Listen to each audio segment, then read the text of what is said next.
The centralizer of H and G of a normal subgroup H in of a group G is normal in group G. Since the centralizer of a subgroup H in a group G are those elements X belong to the group G such that these elements of the group G are permutable with each element of the subgroup H of a group G. Since the subgroup H is a normal subgroup of the group G, therefore the subgroup H of the group G satisfy the condition that each conjugate subgroup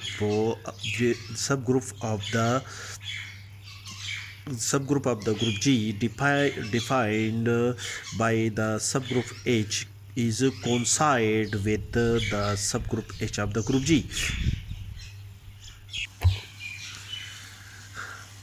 That is, for each element H1 belong to the subgroup H in a group G, there exists an element G H2 G inverse in set G H G inverse such that the element G H2 G inverse is equal to H1. Afraid the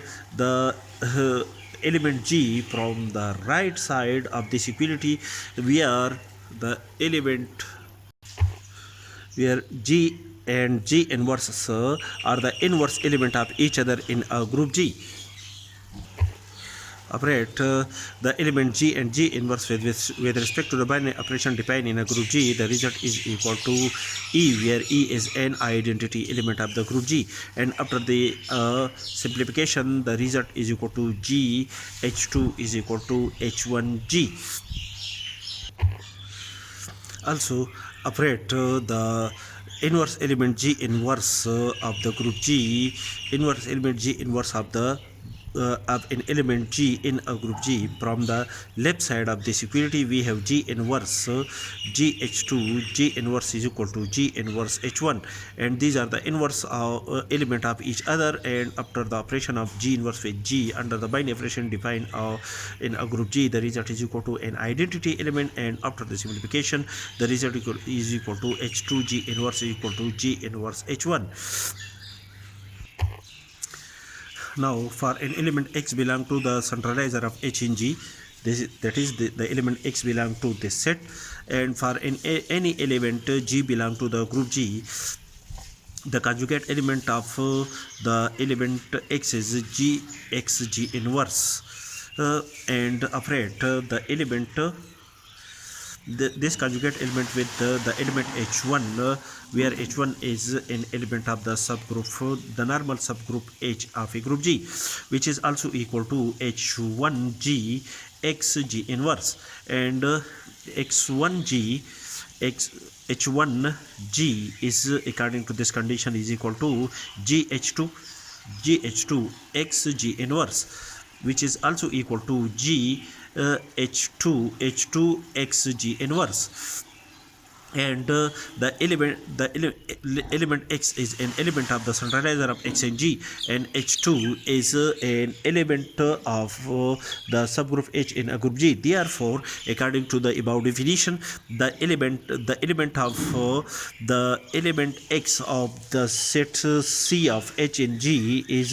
permutable with each element of the subgroup H in a group G. Therefore, H2X is equal to XH2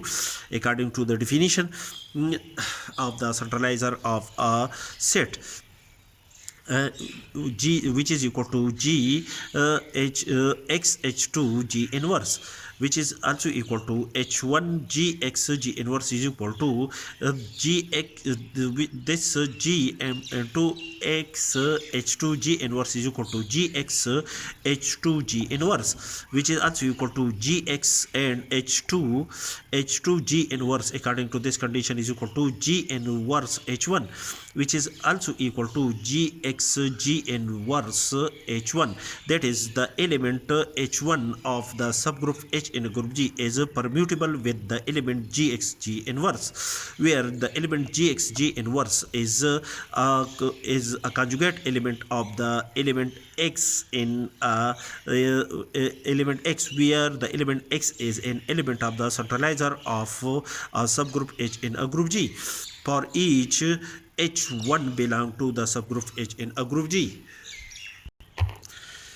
That is, each element gxg inverse is permutable with each element h1 of the subgroup normal subgroup h of group G. Therefore, by definition, the element gxg inverse